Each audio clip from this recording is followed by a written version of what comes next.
Rutherford's experiment, which established the nuclear model of the atom, used a beam of, ये बताना है कि beta particles use किए थे, gamma rays, helium atoms use किए थे या हीलियम न्यूक्लियाई यूज किया था, आपको ये बताना है। Right guys, now Rutherford experiment है क्या basically? So guys, after Thomson's जो प्लम पुडिंग मॉडल था, उसने ये कहा था कि जो आपका एटम है उसका स्ट्रक्चर कुछ ऐसा होता है कि जैसे आप किसी तरबूज को हाफ काट दें और उसके अंदर जो बीज होते हैं, राइट, वो तो आपके इलेक्ट्रॉन्स हैं, और अंदर जो आपका रेड पोर्शन होता है, एक्चुअल जो आप खाने का पोर्शन होता है, राइट गाइस, वो आपका पॉजिटिव चार्ज है। ये आपका बेसिकली थॉमसन्स मॉडल था।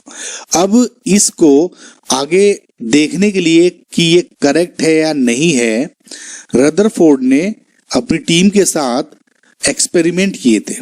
तो इन्होंने क्या किया था बेसिकली, देखिए ये उसका मैटर था कि जो अल्फा पार्टिकल्स थे, अल्फा पार्टिकल्स एक रेडियोएक्टिव सब्सटेंस लिया और उसकी जो अल्फा पार्टिकल्स को बॉम्बार्ड कराया एक गोल्ड फॉइल के ऊपर, थिन, वेरी थिन जो स्किन जो पार्ट था उसको यूज कराया।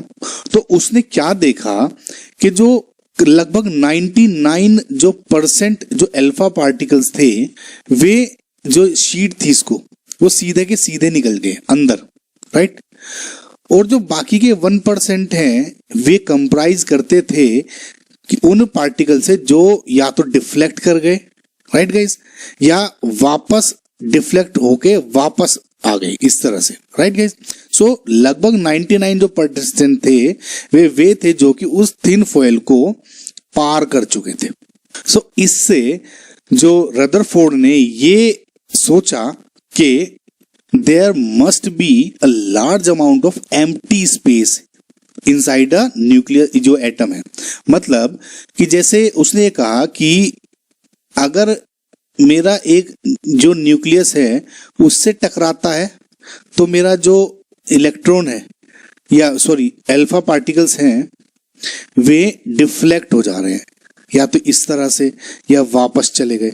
लेकिन जो मेजॉरिटी थी इलेक्ट्रॉन की, यानी ये वाला जो स्पेस, अगर मेरा जो अल्फा पार्ट रेज है वो इधर को जा रही है तो सीधी सीधी पार हो जा रही है, राइट गाइस। तो इसका मतलब उसने कहा कि जो थॉमसन्स पुडिंग का था एक्सपेरिमेंट की पॉजिटिव चार्ज यहाँ है कि ये हो सकता है कि जो न्यूक्लियस है या कहूँ तो एटम है उसके अंदर एक बहुत ही सॉलिड पोर्शन है, जबकि जब उससे टकराता है तो मेरा इलेक्ट्रॉन वापस हो जाता है अल्फा पार्टिकल या डिफ्लेक्ट हो जाता है। नहीं तो जो 99% क्योंकि वे सीधे निकल रहे हैं तो इसका मतलब बहुत ही ज्यादा लार्ज स्पेस ऐसा है जो खाली है, राइट गाइज।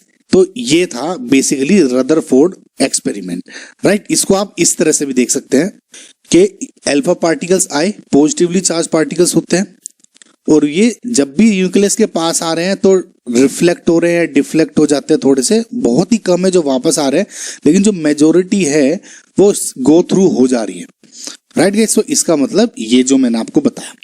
नाउ ये तो था रदरफोर्ड का थोड़ा बेसिक, इसका मतलब अल्फा पार्टिकल्स यूज किए गए थे। नाउ ये अल्फा पार्टिकल्स है क्या? अल्फा पार्टिकल बेसिकली एक पॉजिटिवली चार्ज स्पीसीज होती हैं जो कि अगर हम हीलियम एटम को, राइट गाइस, हीलियम एटम में से अगर मैं 2 इलेक्ट्रॉन निकाल दूं, राइट, तो ये जो ट्वाइस पॉजिटिवली चार्ज जो एंटिटी बनी है He2+, ये बेसिकली अल्फा पार्टिकल्स होते हैं, राइट गाइस। नाउ जो हीलियम एटम है ये जो रिलीज होगा ये किसी भी रेडियो एक्टिव एलिमेंट से यूज निकलते हैं, राइट गाइस। सो आपका आंसर क्या हुआ है? He2+ क्या है? देखिए हाइड्रोजन एंड हीलियम 2 इलेक्ट्रॉन्स होते हैं, 2 इलेक्ट्रॉन्स ही निकल गए, तो यानी सिर्फ और सिर्फ क्या बचा? न्यूक्लियस, 2 इलेक्ट्रॉन्स तो बचे नहीं, हीलियम न्यूक्लियाई विच ये है, तो डी इसका आंसर करेक्ट है, राइट। आई होप आपको गाइस ये समझ में आया हो गया।